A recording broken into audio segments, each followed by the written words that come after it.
कल अपन ने पर्वतों के बारे में पढ़ा था कि पर्वत कितने प्रकार के होते हैं। आज हम पढ़ेंगे कि पर्वतों से हमें क्या क्या फ़ायदे होते हैं। तो पर्वत बहुत लाभदायक होते हैं। पर्वत जल के संग्रहर होते हैं। अब पहाड़ पर्वत पानी को कैसे रोकते हैं? तो पर्वतों पर क्या होता है, बड़े बड़े ग्लेशियर होते हैं। तो बनते किससे हैं? पानी से ही बनते हैं। और वो पानी जब पिघलता है, बर्फ़ पिघलती है, तो वो पानी नदियों के द्वारा हम तक पहुंचता है। तो जल संग्रह के रूप में भी है।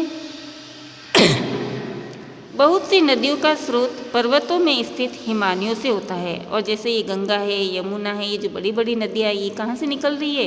हिमालय से निकल रही है, ग्लेशियर के पिघलने से निकल रही है।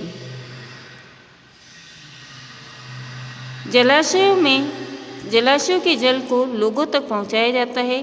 पर्वतों के जल का उपयोग सिंचाई में किया जाता है ना। उन नदियों में पुल बनाकर उस पानी को अलग अलग नालों के द्वारा, बांधों के द्वारा अलग अलग जगह पहुंचाकर सिंचाई में भी काम में लिया जाता है।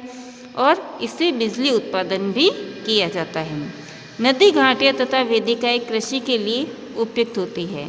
पर्वतों में अलग अलग प्रकार की वनस्पतियाँ तथा जीव जंतु पाए जाते हैं। अब वनों से हमें कई तरह के फल है, सब्जियां हैं, जड़ी बूटियां हैं। और उन पहाड़ों पर कई तरह के जीव जंतु भी पाए जाते हैं जो हमारे लिए बहुत ही उपयोगी हैं। वनों से हमें ईंधन मिलता है, चारा है, आश्रय तथा दूसरे उत्पाद जैसे गोंद है, रेजिन इत्यादि प्राप्त होते हैं। सैलानियों के लिए पर्वतीय भाग बहुत उपयुक्त होता है और लोग यहाँ घूमने भी जाते हैं। तो वे पर्वत की यात्रा उनकी प्राकृतिक सुंदरता को देखने के लिए करते हैं। और पर्वतों पर कई चीज़ें ऐसी होती है, हजारों लाखों चीज़ें हैं जो हमें देखने योग्य होती है और हमारे मन को सुहावनी लगती है, जिसे देखने के लिए हम पर्वतों पर जाते हैं।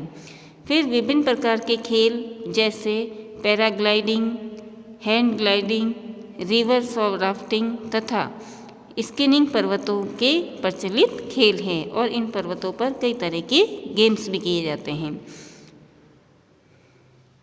ठीक है बच्चों, तो पर्वत हमारे लिए बहुत ही लाभदायक भी हैं। अब इसके आगे पठार, जिसके बारे में हम कल पढ़ेंगे। धन्यवाद।